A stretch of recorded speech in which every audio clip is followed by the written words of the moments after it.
모세가 죽은 후에 하나님께서는요, 여호수아를 이스라엘 백성의 지도자로 삼으셨습니다. 여호수아가 영적 전쟁에서 또 혹은 모세와 함께 동역하면서 많은 일을 겪었지만 막상 리더십이 되니까 좀 두려웠던 것 같아요. 그러니까 여호수아 1장에 하나님께서 여호수아에게 두려워하지 말라, 놀라지 말라, 담대하라고 하면서 좌로나 우로나 치우치지 말고 오직 주의 율법 가운데 행하면은 내가 너와 함께하겠다라고 말씀의 약속을 딱 주십니다. 그래서 그 말씀을 붙잡고 가나안 땅에 들어가죠. 자, 가나안 땅에 들어가는데 이 가나안 땅은 하나님의 약속의 땅, 축복의 땅입니다. 그런데 저절로 주어지진 않습니다. 들어갈 수는 있으나 하나님의 목적은 들어가는 것이 목적이 아니라 가나안 땅에 산재되었던 우상들을 다 척결하는 것을 하나님은 원하셨습니다. 그래서 가나안 땅에 사실은 바알, 아세라, 몰렉, 다곤 수많은 우상들이 영적으로 묶여있는 그 땅에 이스라엘 백성들이 들어가서 거룩한 영적인 기경을 하도록 만들었습니다. 기경 아시죠? 묵은 밭을 갈아엎고 파종할 수 없는 땅을 파종할 수 있도록 바꾸는 기경. 영적으로 말하면은 우상으로 만연된 그곳에 믿음의 뿌리가 자라가지 못하는 그 땅을 영적으로 기경시키는 일에 여호수아와 이스라엘 백성들을 들여보내셨던 것이죠. 그래서 그 가나안 땅의 영적 전쟁은 거룩한 전쟁, 홀리워라고 해서 그냥 치고받고 싸우는 것이 아니라 영적인 주도권을 온전히 회복하는 거룩한 전쟁으로 시작되게 됩니다. 그래서 맨 처음 치른 전쟁이 뭡니까? 가나안 중심부 지역을 관통하는 여리고 전쟁을 먼저 하게 됩니다. 여리고 전쟁을 하는데 하나님의 나팔 소리, 즉 제사장의 법궤를 앞세우고 그 법궤 뒤에 제사장들이 나팔을 불면서 6일 동안 돌도록 만드셨습니다. 그 나팔이 시오파라고 해서 양각 나팔입니다. 양각 나팔은 하나님의 임재, 하나님의 강림을 의미하는 메시지로 선포됩니다. 참고적으로 이 시오파로 양각 나팔은 도레미파 솔라시도 의미 없습니다. 어떻게 부느냐에 따라서 메시지가 선포돼요. 근데 마지막 4가지 방법 중에서 테키라 구둘라, 길게 저음으로 오랫동안 부는 그 메시지가 뭐냐? 하나님이 장차 이곳에 강림하시고 심판과 구원을 이루신다는 메시지가 사실은 6일 동안 돌게 하죠. 그래서 여호수아 6장 5절에 보면은 제사장들이 양각 나팔을 길게 불도록 하나님이 명령하셨습니다. 바로 이 길게 부는 용법이 하나님이 임재하셔서 심판하신다라는 하나님의 나팔 소리. 우리 수요 예배 때 요한계시록 말씀을 통해서 하나님의 심판의 나팔 소리, 그 나팔이 시오파로 바로 저 나팔을 상징합니다.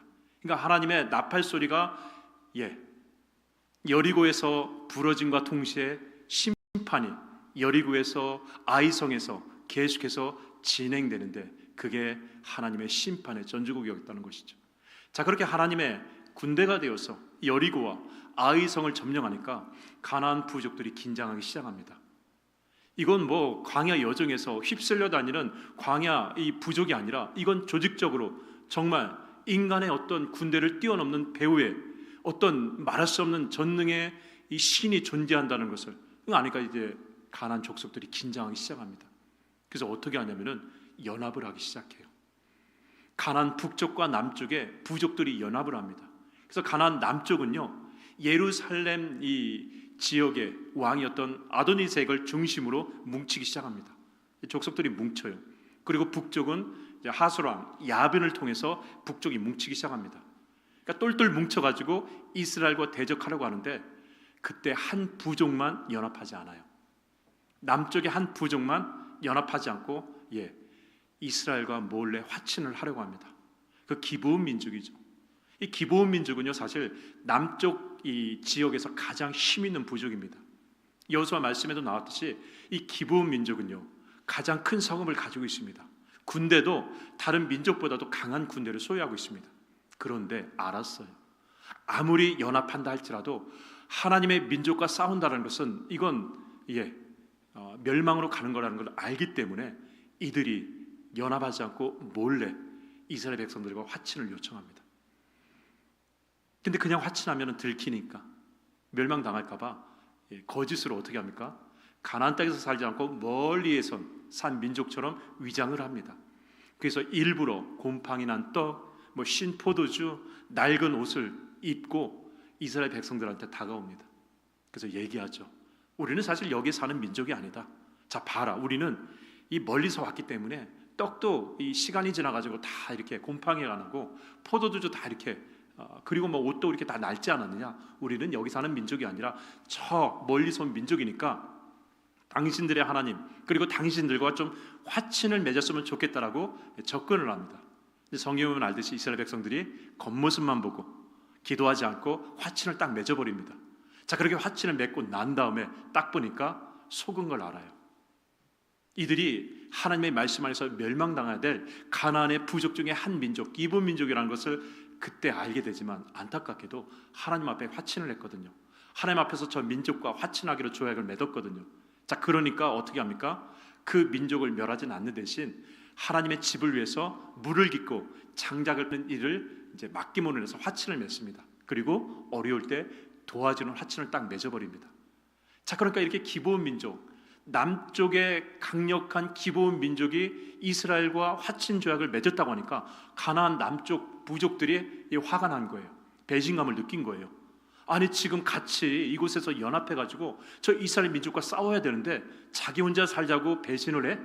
그것도 가장 강한 군대를 소유한 그리고 성을 가지고 있는 기브온 민족이 배신을 하니까 얼마나 그 배신감이 컸겠습니까? 그래서 가나안 남부 연합 족속이 이스라엘의 전쟁을 하기 전에 먼저 기브온 이 배신자를 척결하려고 전쟁을 일으킵니다. 근데 기브온이 이제 밀리죠. 왜냐하면 연합군과 싸워야 되니까. 근데 기브온이 밀리다가 어떤 생각을 합니까? 어제 저녁에 화친 맺었잖아요. 이스라엘 백성들과. 그러니까 도움을 요청합니다. 여호수아한테 와서 우리를 도와달라. 우리 당신네들과 화친 맺지 않았느냐? 자, 그러니까 우리가 이 전쟁가에서 위기에 있으니까 와서 도와달라고 요청을 합니다. 근데 여호수아가 어떻게 합니까? 하나님 앞에 약속했기 때문에 갈 수밖에 없죠. 그래서 길갈에서 밤새 이스라엘 군대 백성들과 함께 내려와서 전쟁을 하게 되는데 밤새 달려와서 베로론이라는 골짜기 있습니다. 그 베로론 골짜기 오는데 하나님이 우박을 내리세요. 그래서 전쟁의 승기를 딱 잡게 만드십니다. 밤새 달려오니까 얼마나 피곤합니까? 근데 하나님이 승기를 잡을 수 있도록 우박을 내려가지고 베로론에서 남부 연합군을 딱 쳐버립니다. 그러니까 승기를 딱 잡았어요. 자, 그때 여호수아가 하나님을 향해서 하늘을 향해서 하나의 선포를 딱 하게 됩니다. 우리 같이 여호수아 10장 12절로 13절을 보겠습니다. 여호와께서 아모리 사람을 이스라엘 자손에게 넘겨주시던 날에 여호수아가 여호와께 아뢰어 이스라엘의 목전에서 이르되 태양아 너는 기브온 위에 머무르라 달아 너는 아얄론 골짜기에서 그리할지어다 하매. 전쟁의 승기를 잡아가지고 하나님의 우박으로 승기를 잡게 하셨는데 그와 더불어 동시에 하늘 향해서 선포하고 하나님 앞에서 부르짖기 시작합니다. 많은 사람들이 이야기합니다.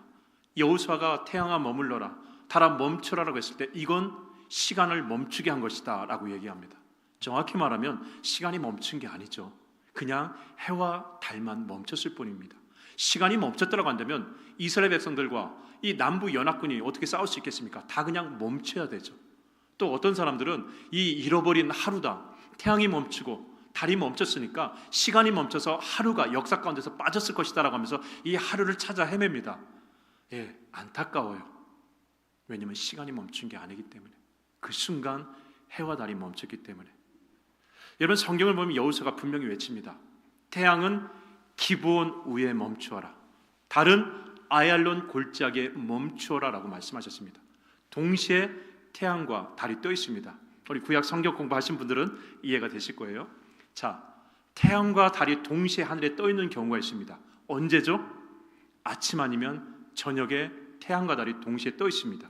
자, 그런데 길갈에서 여호수아와 이스라엘 백성들이 밤새 달려왔으니까 지금 시점은 시간이 언제입니까? 아침이에요. 자, 아침에 저 동쪽에서 태양이 떠오르고 저 서쪽에 달이 머물러 있는 상황입니다. 자, 그런데 태양이 떠 있는 기브온은 동쪽이에요. 달이 떠 있는 아얄론 서쪽입니다. 해가 어떻게 비칩니까? 동쪽에서 서쪽으로 비쳐요. 이스라엘 백성들은 지금 길갈에서 태양을 등지고 공격하는 입장입니다. 수비라는 남부 이 연합군 입장에서는 동쪽에 떠오르는 태양의 햇빛을 볼 수밖에 없는 상황입니다. 자, 그러니까 시간이 멈추는 게 아니라 사실은 태양이 멈춰가지고 그 빛을 계속해서 남부 이 수비하는 그 적군에게 비춰야 내가 유리하거든요. 왜? 나는 등 뒤에 햇빛을 가지고 공격하는 입장이기 때문에. 그래서 하나님 앞에 외치는 것이죠. 달아, 아일론 골짜기에서 멈추고 태양아, 기브온 내 뒤에서 멈추어라 라고 하나님 앞에 선포하는 것입니다.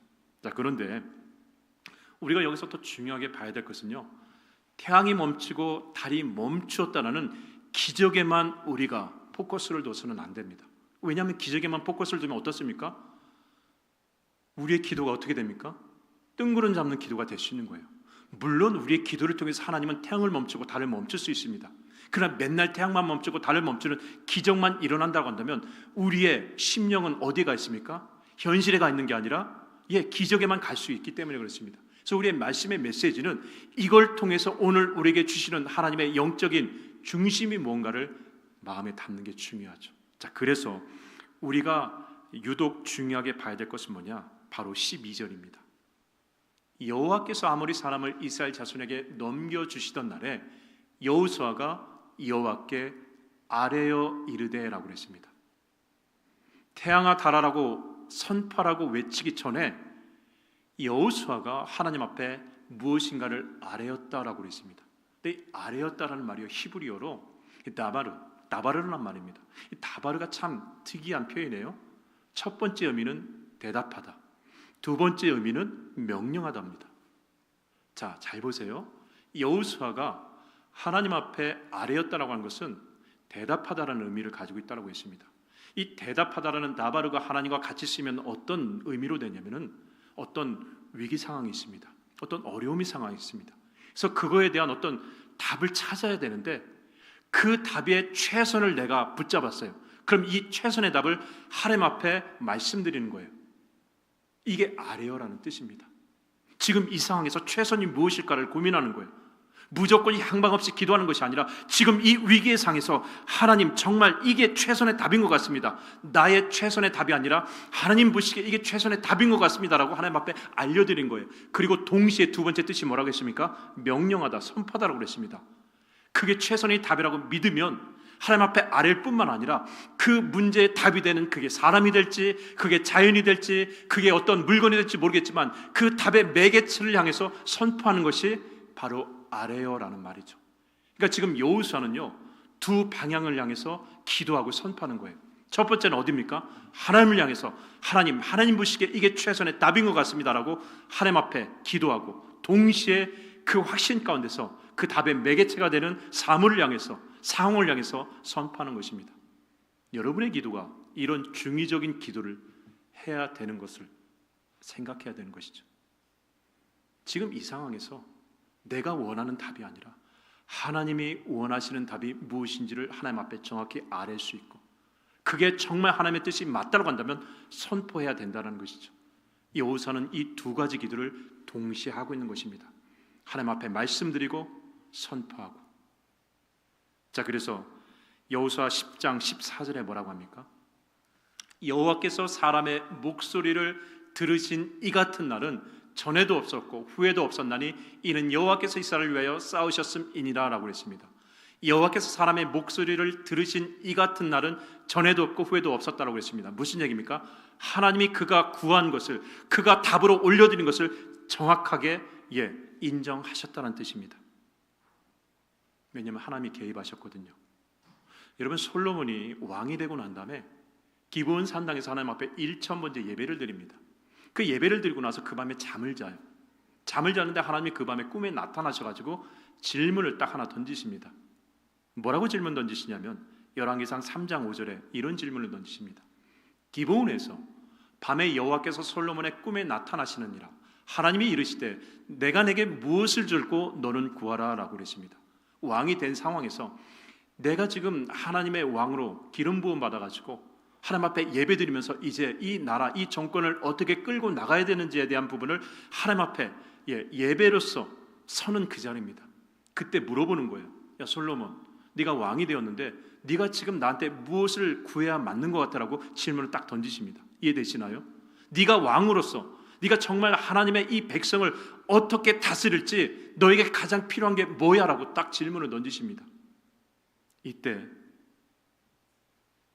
아이러니하게도요, 이 기브온이 사실은 수백 년 전에 여호수아가 오늘 하나님 앞에 아래요 그 정확한 답을 올려드렸던 바로 그 장소, 수백 년이 지난 그 기브온에서 솔로몬도 마찬가지로 하나님 앞에 하나님이 원하시는 답을 올려드려야 되는 상황에 딱 직면하게 됩니다.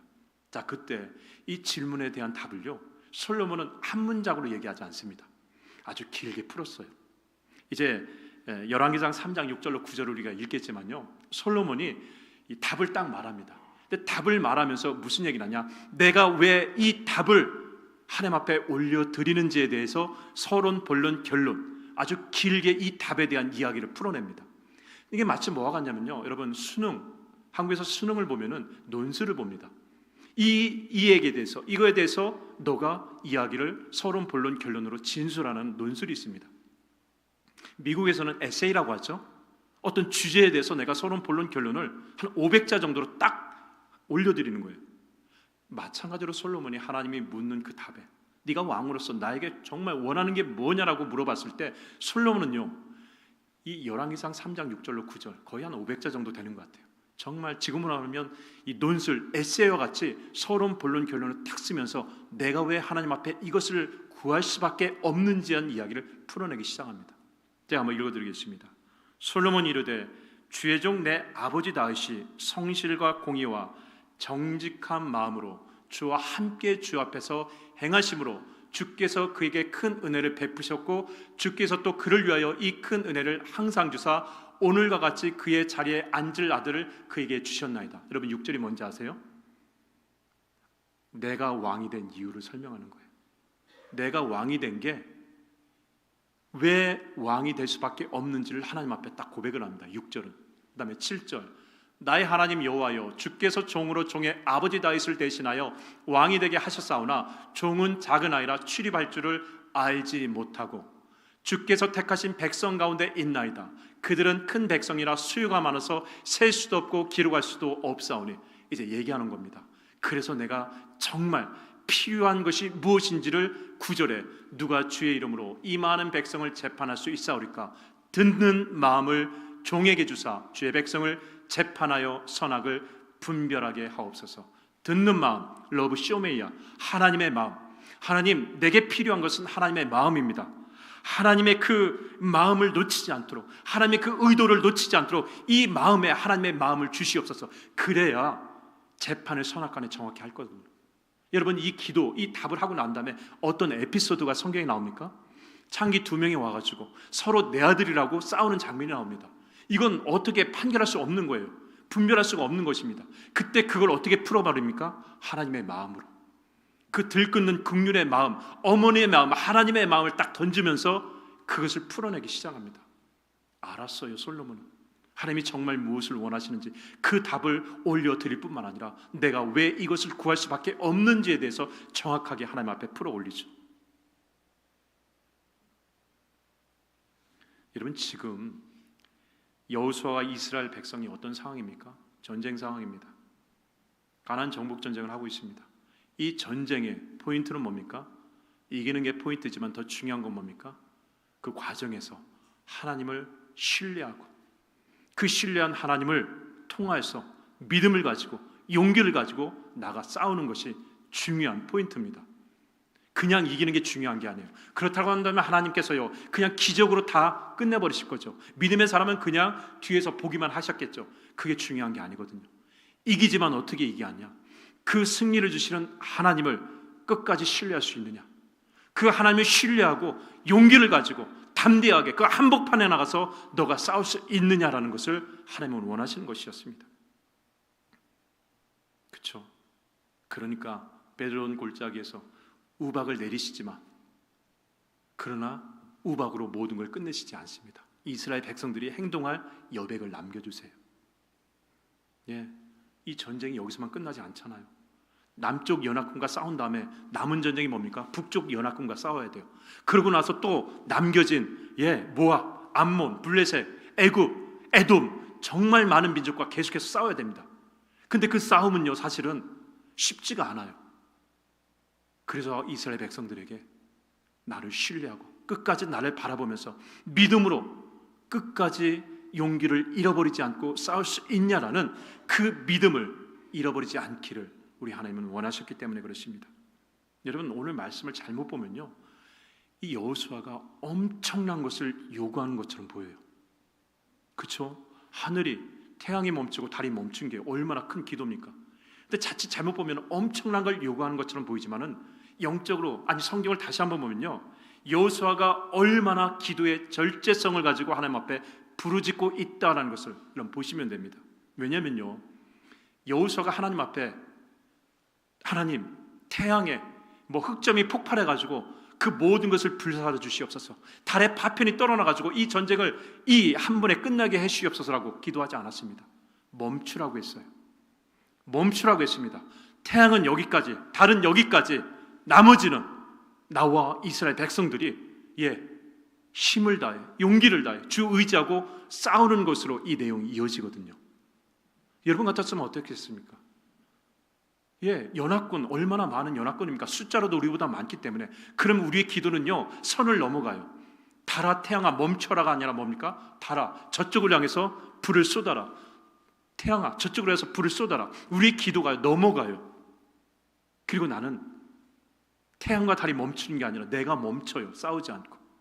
그런데 여호수아의 기도는요, 기도의 절제성을 딱 보여줘요. 태양과 달은 여기까지, 그리고 우리가 믿음으로 주님 바라보면서 싸우는 모습으로 이 전쟁이 겹결되고 있다는 것이죠. 그래서 저는 이 여호수아의 기도가 참 멋있어요. 분명히 선을 넘어갈 수 있는 요청을 할 수 있겠지만 그 선을 딱 지킵니다. 이 기도의 절제성, 여러분 그렇다고 해서요, 기도의 절제성이라고 해서 기도를 하지 말란 얘기가 아니에요. 기도는 해야 됩니다. 성경은 무시로 기도하라고 했어요. 시간이 되는 모든 시간을 다 기도하라고 했습니다. 심지어는요, 이 무시로의 뜻이 담긴 게 뭐냐면은 무의식 가운데서도 기도하라는 것입니다. 여러분이 깨어 있을 동안만 기도하는 것이 아니라 잠을 자는 순간, 꿈을 꾸는 순간에도 정신 차리고 기도하라고, 성령 안에서 기도하라고 주님은 말씀하세요. 그럼 기도의 절제성은 뭐냐? 그렇게 기도하는데 그 기도가 하나님의 뜻을 넘어가는 내 뜻의 기도가 되어서는 안 된다는 것이죠. 선을, 기도의 절제를 지켜야 된다라고 성경은 이야기하고 있고, 여호수아는 그것을 보여주고 있습니다. 여러분, 그것을 잘 보여주는 것이 마태복음 26장 53절 54절입니다. 참고적으로요, 신약 성경은 헬라어로 쓰여져 있습니다. 그리스어로. 그래서 이 헬라어 성경을 보면요, 우리는 기도 간구, 한 문장, 한 단어로 되어 있지만은요, 이 기도가 철저하게 나눠져서 단어가 사용되어집니다. 하나님의 뜻을 구하는 기도는 프로시케라는 헬라어 단어를 씁니다. 반면에 나의 뜻, 나의 필요를 나타내는 기도는 데오시스라는 단어를 쓰게 됩니다. 철저하게 성경은 나눠서 이 단어를 사용하고 있습니다. 그런데 예수님의 기도의 단어를 보면 겟세마네 동산의 기도, 줄기도문의 기도, 제자들을 부르시는 기도, 새벽 미명이 하는 기도의 모든 예수님과 관련된 기도 단어는요, 프로시케만 사용됩니다. 하나님의 뜻을 구하는 기도. 저 본문은요, 예수님이 마지막 십자가에 달려 돌아가시는 밤에 가룟 유다의 배신으로 이제 대제사장들의 종들이 와서 예수님을 잡으려 하는 그 상황 가운데 이루어진 말씀입니다. 그때 베드로가 어떻게 합니까? 칼을 빼요. 칼을 빼서 제사장의 종 말구의 귀를 잘라버립니다. 근데 주님이 뭐라고 합니까? 칼을 칼집에 집어넣으라 라고 하시면서 53절 54절에 이런 말씀하십니다. 너는, 베드로에게 말합니다, 너는 내 아버지께서 구하여 지금 12군단 더 되는 전사를 보내시게 할 수 없는 줄로 아느냐? 내가 지금 기도하면 하나님께서는 당장이라도 12군단이라는 천군 천사를 보내가지고 나를 잡아오는 사람뿐만 아니라 로마, 이 믿음을 핍박하는 로마까지도 전복시킬 수 있는 그 힘의 능력과 기적을 베풀어 줄 수 있는 분이라고 말합니다. 그러나 그렇게 기도하면, 내가 만일 그렇게 하면 이런 일이 있으리라 한 성경이 어떻게 이루어지겠느냐? 그렇게 해서 지금 내 상황을 모면하면은 십자가의 죽음으로 만인을 위한 구원의 통로는 이건 어떻게 되느냐? 이 얘기를 하고 계시는 것이죠. 기도의 절제성을 보여주는 거예요.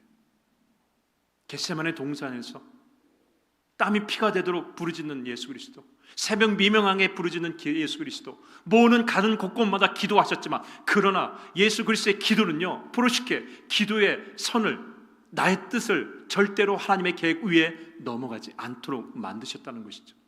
기도의 균형, 기도의 절제성. 그래서 오늘 말씀의 포커스는요, 해야 멈추어라, 달아 멈춰라라고 했을 때, 야, 저 기적, 그 기적이 나에게 일어났으면 얼마나 좋을까라고 마음속에 그런 기적을 꿈꾸는 것도 중요하지만 그게 중요한 것이 아니라 그 이상의 것을 우리는 하나님의 은혜 가운데서 경험할 수 있습니다. 하나님은요, 하늘의 태양과 밤하늘의 달만 멈추시는 분이 아닙니다. 당신의 사랑하는 자녀가 힘들어할 때는 그 이상의 것을 움직이는 하나님의 역사를 우리는 경험할 수 있습니다. 그러나 하나님의 뜻이라고 한다면 거기까지라고, 거기서 멈추라고 말할 수 있는 영적인 절제, 기도의 균형이 우리에게 있어야 될 줄 믿습니다. 그래야 이 영적인 기도에 대한 균형을 가지고 있어야 문제가, 위기를 만났을 때요, 내가 원하는 답이 아닌 하나님의 원하는 답을 찾을 수 있는 지혜가 우리 가운데 생기게 되는 줄 믿습니다. 여러분, 문제는 해결됐어요. 그런데 더 큰 문제가 밀려면 어떻게 하시겠습니까?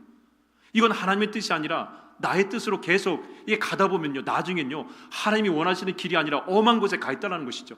그래서 위기 때, 어려움이 밀렸을 때, 벼랑 끝에 섰을 때, 그때 기도의 균형이 왜 중요하느냐? 그 기도의 균형을 갖추지 못하면 내 마음대로 가거든요. 결국 내 뜻이 아닌 하나님의 뜻을 찾을 수 있는 그 지혜가 여러분에게 있기를 주의 이름으로 간절히 축원합니다. 그래서 기도를 많이 하지만 기도의 균형을 가질 수 있는, 그리고 이러한 기도의 균형을 가지고 있어야 모든 것 하나님께 미루고 저 멀리 기적만 바라보는 무책임한 기도자의 모습이 아니라 기도하며 동시에 움직이는, 기도하며 동시에 달려가는 생명력 있는 신앙의 모습을 잃어버리지 않기 때문에 그렇습니다. 제일 안타까운 것은요, 기도 많이 해요. 근데 막상 위기에 닥치면은 정말 연약한 가운데서 무너지고 쓰러지는 경우가 너무나 많습니다. 진짜 믿음의 사람은요, 기도함과 동시에 달려가요. 다윗처럼 골리앗이 앞에 있지만은 선포하며 기도하면서 달려가고 있다는 것입니다. 이게 우리가 갖춰야 될 믿음의 모습인 줄 믿습니다. 기도하면서 달려가면서 담대하게 나가는 그 모습.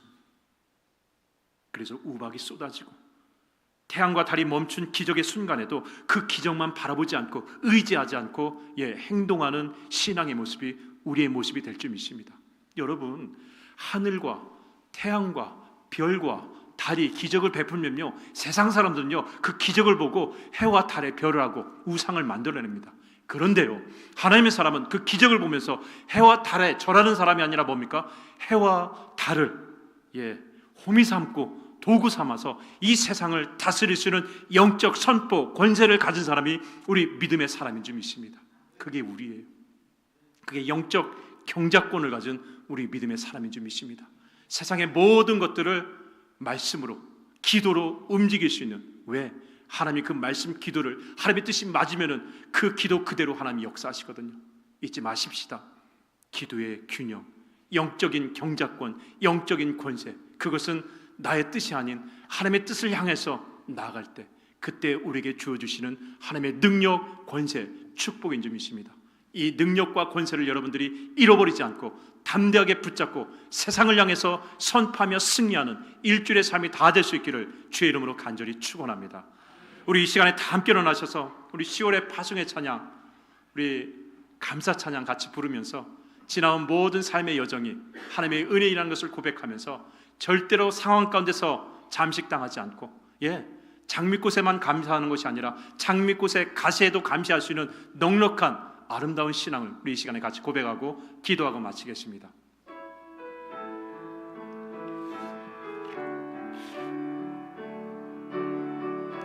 우리 가사를 생각하시면서 같이 고백하십시다. 날 구원하신 주 감사, 모든 것 주신 감사, 친한 추억이 내 감사, 주 내 곁에 계시네, 향기로운 봄철의 감사, 외로운 가을 나의 감사, 사라진 눈물도 감사, 나의 영혼 평안에 응답하신 기도 감사, 거절하신 것 감사, 해처럼 높으신 감사 모든 것 채우시네 아픔과 기쁨도 감사 절망 중에도 감사 측량 못하는 내 감사 크신 사랑 감사해 귓가에 장미꽃 감사 장미꽃 가시 감사 따스한 가족 희망 주신 것 감사 기쁨과 슬픔도 감사 하늘 평안을 감사 내일의 희망을 감사 영원토록 감사해. 아름다운 장미꽃에도 감사할 뿐만 아니라 그 장미꽃 가시에도 감사할 수 있는 우리 임마누엘 한인연합감력의 모든 성도님들 머리 위에 성부, 성자, 성령님의 도우심과 인도하심과 축복하심이 영원토록 함께 하시기를 간절히 축원하옵나이다. 아멘.